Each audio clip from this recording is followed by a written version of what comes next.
大家好，我是阿婉，今天是2025年的11月5日。谢谢你来听我的频道，非常感谢。然后如果可以的话，就订阅我吧。那这篇文章也仍然还是纽时的文章，就是说特朗普关税压力下，那中国的出口情况是怎样呢？就是说其实中国的一个出口表现仍然强劲。如果你有听我过去的一些文章，那你也肯定也有一样这个认知吧。就是说，特朗普对中国是增加了高额关税。那纽时在这篇文章中，他还放了就是这种图片 PPT，还挺好的。就是说，从减少从中国采购的地区，就是美国，你看它下降了380亿美元，那俄罗斯是下降了50亿美元，还有一个巴西，就是相对于说2025年就是同季度，就是第三季度以去年的一个同季度第三季度的一个表现相比。不过呢，就是世界其他地区就是填补了这一缺口，就是美国呀、俄罗斯啊、巴西不从中国进口了，那谁从中国进口呢？你可以看到欧盟150亿，越南110亿，香港120亿，泰国50亿，所以说这就是以非常惊人的速度，算是抵消了对美出口的一个下滑的影响。所以说，嗯，那个，不过就是说，特朗普就是上周是降低了对中国加征的部分关税，但是呢，当前的一个关税就是仍处于说一个数十年来未见的一个水平，就是说。不过，川普是坚信自己推出的关税政策将推动美国的工厂复苏，并创造就业岗位。但其实这一个承诺是遭到了许多经济学家和制造学家的一个制造业专家的质疑。对于那些原产自中国经第三国转运至美国的商品，其政策能产生多大的一个遏制效果是不明显的。那，那世界其他国家也是在就是中美两大超级经济体之间，越南是增长28%，欧盟成员国增长11%在内的部分，就是部分国家对中国出口给本国产业带来的风险深感担忧。那中国在欧洲等地区也面临着关税形式的一个抵制。但是呢，阿根廷增长57%和尼日利亚增长45%等其他国家则在采购中国低成本技术，以实现经济现代化，也导致说他们与中国的一个贸易逆差是会进一步的扩大。那再来看一下的话，就是说美国人其实一直依赖中国人为他们的家庭就是添置物品，比如说充实他们的办公之物，采购的就是说会，今年就是美国从中国采购多于去年的有电线和烟草产品，那减少采购的主要有电池、手机、电脑、电子卡和卡牌游戏，就是这些算是都是下降的比较多。但是呢，它下降的话，就是说，比如说从手机的话，它塑料制品来说，就是说7月到10月的一个出口下降，就是同期下降为16%。那床垫啊、灯具等家具，就是超过1/4，就是比例就是原本的25%降到了20%，从1/4降到了1/5。那中国对美国的一个手机出口，就是说降了47%，电脑是降了54%。但是呢，就是说，就是比如说手机，那美国是改成了从印度采购，那电脑改成了从越南采购。所以说，苹果啊、惠普制造商其实也有仍然就是继续将供应链迁出中国，就是实现更多元化的布局。与此同时的话，中国向非洲是增长了42%，和南美洲增长13%，发展就是大量的出口了汽车、卡车、自行车和船舶，也通过就是出口电池、钢铁等产品。那中国在欧洲就是增长7%，亚洲增长14%，那市场份额是在不断的扩大。所以说，中国现在已经是全球最大的汽车电池、太阳能电池板的生产国。那国内消费需求是疲软，进一步加剧了中国企业开拓海外市场的压力。那过去几年，中国的一个钢产量也是屡创新高。那这些钢铁是销往世界各地，售价有时甚至是低于瓶装水的。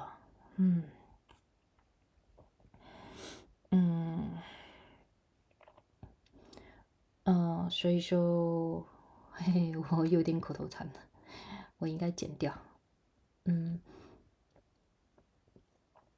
不过就是说，也并非就是所有的领域都能通过就是转向其他的出口来弥补对美出口减少的一个损失。如果比如说中国企业还是生产了全球大部分的玩具，但是美国长期以来都是最大客户。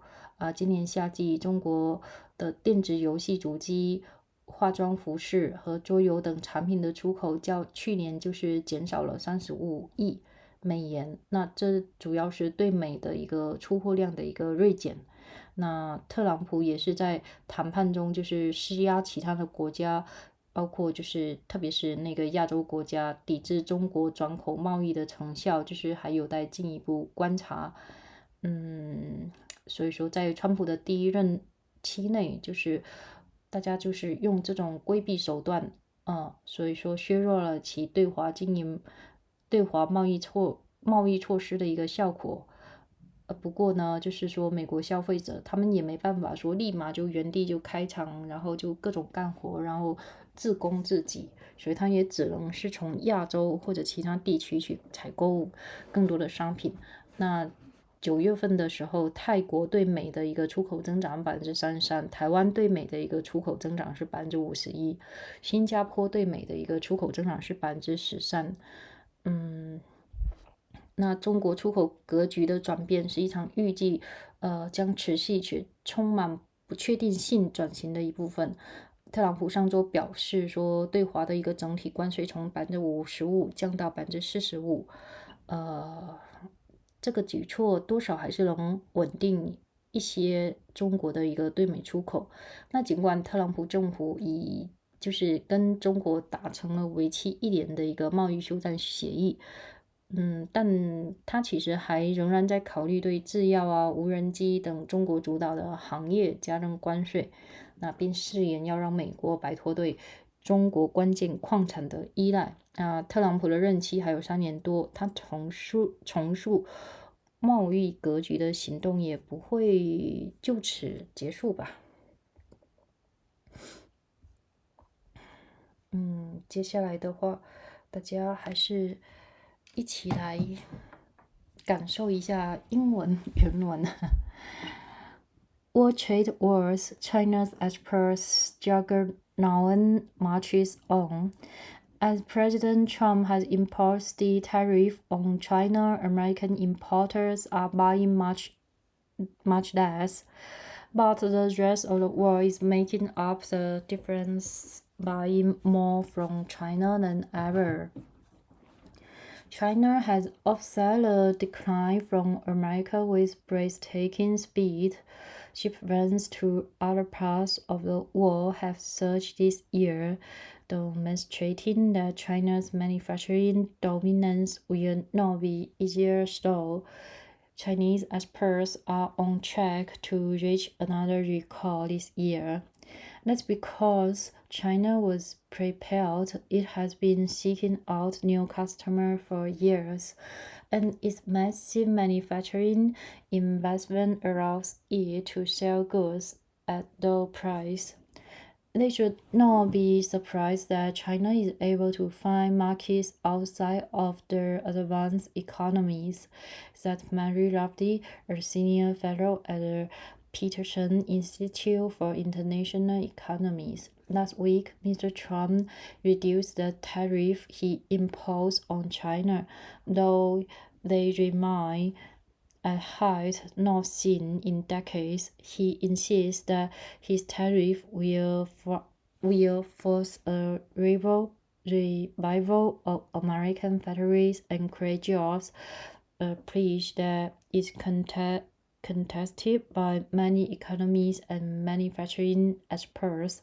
It is also unclear how effective his policy will be in stemming the flow of goods that originate in China and route through other countries before arriving in the United States. The rest of the world is caught between the two superpowers. Some countries, including Vietnam and members of the European Union, are deeply concerned about the risk posed by China's exports to their own industries, and China faces a backlash in the form of tariffs in regions like Europe. Other nations like Argentina and Nigeria are buying low-cost Chinese technology to modernize their economies, but running up wider trade imbalance with China. For years, Americans have turned to China to outfit their homes and stock their offices, while the volume of Chinese exports remains enormous. The declines this year are widespread and drastic. The United States is buying less of almost everything from China. Take, for example, plastic goods. China exported $5 billion of those products, from laundry baskets to plastic forks, to the United States between July and October, down 16% from a year earlier. Last year, over a quarter of all Chinese-made furniture, including mattresses and lamps, went to the United States. Now the number is closer to a fifth. China's exports of phones and computers to the United States were among the categories that declined the most.